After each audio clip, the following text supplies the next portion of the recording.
Passenger मेरे को मराठी बोले तो हम लोग मराठी सीखेंगे ना, तो मराठी बोले तो कैसे सीखेंगे मराठी हम लोग? हिंदी बोले तो हिंदी बोलेंगे ना हम लोग तो। मराठी में बोलोगे तो हम बोलेंगे ना, आप सीधा बोलते भैया किधर जाओगे, तो हम भी वही बोलते हैं हाँ सर बोलो ना, आप कहाँ जाना आपको। नमस्कार, मी पूजा. लोकमतमध्ये तुमचं स्वागत आहे. सध्या मी उभी आहे कुर्ला स्टेशनवर. माझ्या पुढे स्टेशन आहे, मागे हे स्टॉप आहे, रिक्षा स्टँड आहे इथे. आणि रिक्षा चालकांसाठीचा निर्णय सरकारचा पुन्हा एकदा चर्चेत आला आहे, मराठीचा. 15 तारखेनंतर जर रिक्षा चालकांनी मराठी नाही बोलली तर त्यांचं लायसन रद्द होऊ शकतं. आत्ता या स्टेशनच्या परिसरात आपण आहोत आणि इथे रिक्षा चालकांच्या प्रतिक्रिया आपण घेतल्या. काही रिक्षा चालकांचं असं म्हणणं होतं की अनेक जे प्रवासी आहेत तेच मराठी बोलत नाही, मग आम्ही मराठी कसं बोलणार. आत्ता आम्ही ऑब्झर्व केलं, अनेक प्रवाशांना इथे पाहिलं, जे खरं तर ज्यांना माईकवर बोलायचं नाही आहे, पण जे खरंच BKC या एरियात चालले, ज्यांना अनेक ठिकाणी जायचं आहे, ते एकतर रिक्षा चालकांसोबत हिंदीतून बोलतात किंवा ते एकतर इंग्लिशमधून बोलतात. आणि रिक्षा चालकांचा सगळ्यात महत्त्वाचा जो प्रश्न आहे की जर प्रवाशीच आमच्यासोबत मराठी नाही बोलणार तर मग आम्ही मराठी कशी शिकू. आता जे अनेक प्रवासी आहेत जे रिक्षा खरं तर पकडतात, त्यांना आपण विचारायचा प्रयत्न करूयात. इथे काही जण थांबले सुद्धा आहेत की नेमका प्रॉब्लेम काय. कारण अनेक जे असे आहेत की जे मराठी नाही आहेत, ते अमराठी आहेत. म्हणजे रिक्षा चालकांना, अमराठी रिक्षा चालकांना हा निर्णय जर लागू होत असेल की तुम्हाला मराठी कंपल्सरी आहे, तर मग जे अमराठी प्रवासी आहेत त्यांचं काय, हा सगळ्यात मोठा प्रश्न इथे उपस्थित होतो. दादा, फक्त नॉर्मल नाही, तू मराठी आहेस का? नाही, पण आता तू रिक्षा पकडतोय, रिक्षासाठी थांबलाय. पण मग यांचं रिक्षा चालकांचं म्हणणं आहे, त्यांचा एक प्रश्न आहे की रिक्षा चालक जे प्रवासी आहेत तेच आमच्यासोबत मराठी बोलत नाही, मग आम्ही मराठी कशी शिकणार. त्यांना आता जो निर्णय आहे ना तो कंपल्सरी केलाय मराठी बोलण्याचा. तुला काय वाटतं, प्रवासी का मराठी बोलत नसतील? म्हणजे मराठी ते बोलत नाहीत म्हणून रिक्षा चालक शिकत नाहीयेत? मराठी तो बोलना चाहिए सबको ही, जो भी है आदमी, हर आदमी को नहीं आ रहा है तो कोशिश तो करो, कम से कम कोशिश करने में क्या जा रहा है। पण मग तुम्ही मराठी बोलता का रिक्षा चालकासोबत? हाँ बोलते थोड़ा बहुत आना तो बोलता हूँ बस। हाँ तुम्हाला मराठी येते का? थोड़ा बहुत आता है। पण मग आता जो निर्णय त्यांच्यासाठी लागू केलाय, त्यांचं म्हणणं आहे की प्रवासी जे आहेत तेच आमच्यासोबत मराठी बोलत नाही, मग आम्ही मराठी कशी शिकणार.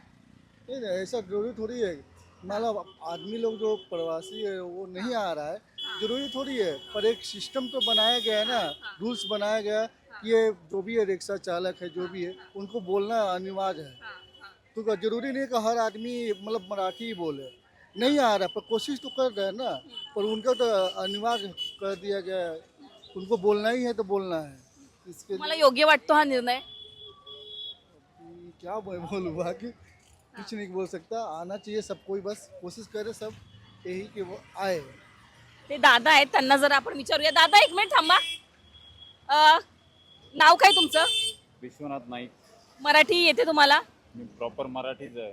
अच्छा, तुम्ही रिक्षा पकडत होतात का आता? हो.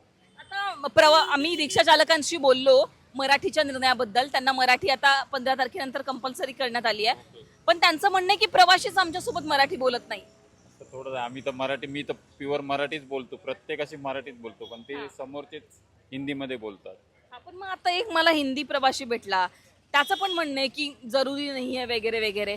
पण मग मी स्वतः रिक्षाने ट्रॅव्हल करते आणि मी बघते की अनेक जे प्रवासी आहेत ते नाही मराठी बोलत. तुम्ही सुद्धा ट्रॅव्हल करत असाल, तुम्हाला काय वाटतं, तुम्ही हा अनुभव केलाय का?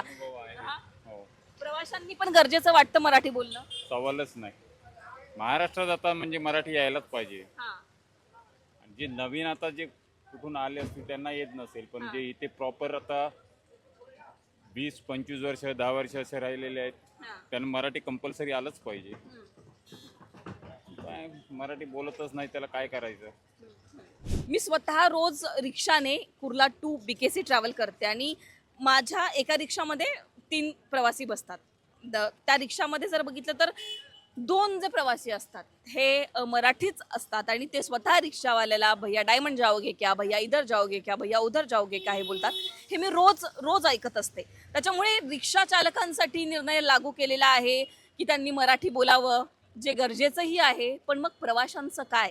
कारण कुर्ला हा असा भाग आहे जिथे BKCला जाण्यासाठी अनेक रोज असंख्य असे रिक्षा चालक जे आहेत, असंख्य असे प्रवासी जे आहेत ते ट्रॅव्हल करत असतात, ते रिक्षातून प्रवास करत असतात. आणि मग जर रिक्षा चालकांना मराठी कंपल्सरी असेल तर मग या प्रवाशांचं काय, जे हिंदीतून रिक्षा चालकांशी बोलतात आणि मग त्यांच्याशी बोलताना आम्ही मराठीत बोलावं का, हा एक प्रश्न रिक्षा चालक विचारतात, जो की खरं तर व्हॅलिड आहे. त्याच्यामुळे सरकारने या रिक्षा चालकांसाठी मराठी अनिवार्य केलंय, पण मग या प्रवाशांचं काय, जे खरं तर अमराठी आहेत आणि जे भैया किधर जाओगे या लाईननेच त्यांची सुरुवात होते, हे पाहणं महत्त्वाचं असणार आहे की या प्रवाशांना पुढे जाऊन काही निर्णय लागू होतात का, त्यांच्यासाठी कोणते नियम सरकार आणतं का. कारण प्रवाशीच जर मराठीत नाही बोलणार तर मग रिक्षा चालकांना ती सवय कशी लागणार, हा सगळ्यात महत्त्वाचा प्रश्न आहे. तुमची याबद्दलची मतं असतील ती कमेंटमध्ये सांगा. लोकमतला सबस्क्राईब केलं नसेल तर सबस्क्राईब करायला विसरू नका.